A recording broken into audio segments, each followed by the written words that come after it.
Court के अंदर ये मामला चला। हम लोग अदालतों को मंदिर की तरह मानते हैं। न्याय देना भगवान का काम है, न्याय भगवान देता है। इसलिए जज को भगवान का, जब जज अपनी कुर्सी पे बैठ के फैसले सुनाता है तो कहा जाता है कि एक तरह से भगवान फैसला सुना रहा है। लेकिन कल जो कुछ सुप्रीम कोर्ट के अंदर घटा वो उससे कुछ ज्यादा ही बड़ा था। ऐसे लगा जैसे उस सुप्रीम कोर्ट के अंदर भी कहीं ना कहीं श्री कृष्ण मौजूद थे। ऐसे लगा जैसे वहां सुप्रीम कोर्ट के अंदर भी भगवान मौजूद थे। ऐसे लगा जैसे चीफ जस्टिस ऑफ इंडिया के अंदर भगवान बोल रहे थे। ऐसे लगा जैसे चीफ जस्टिस ऑफ इंडिया के जुबान के ऊपर भगवान बैठे हुए थे, भगवान उनके जरिए बोल रहे थे।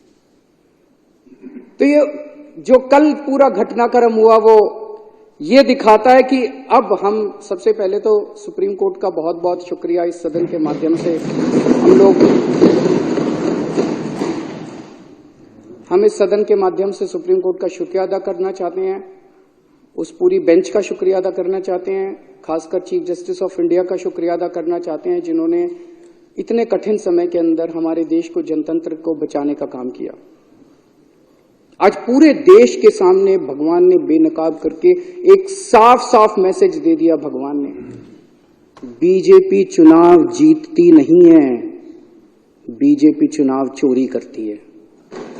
पूरे देश के सामने सबने वीडियो देखा है, सबने किस तरह से सुप्रीम कोर्ट का आदेश सुना है। सबने पूरे पिछले एक महीने के घटनाक्रम ने पूरे देश के सामने इस पार्टी का चीरहरण करके छोड़ दिया कि बीजेपी चुनाव जीतती नहीं है, बीजेपी चुनाव चोरी करती है। ये कोई संयोग नहीं है कि एक छोटा सा चुनाव, चंडीगढ़ के मेयर का चुनाव क्या होता है, कुछ भी नहीं होता। हमने तो ऐसे सोचा था उस दिन कि ऐसे ही हो जाएगा। हमें तो एक छोटे से चुनाव ने पूरे देश के अंदर सारे देश को हिला दिया।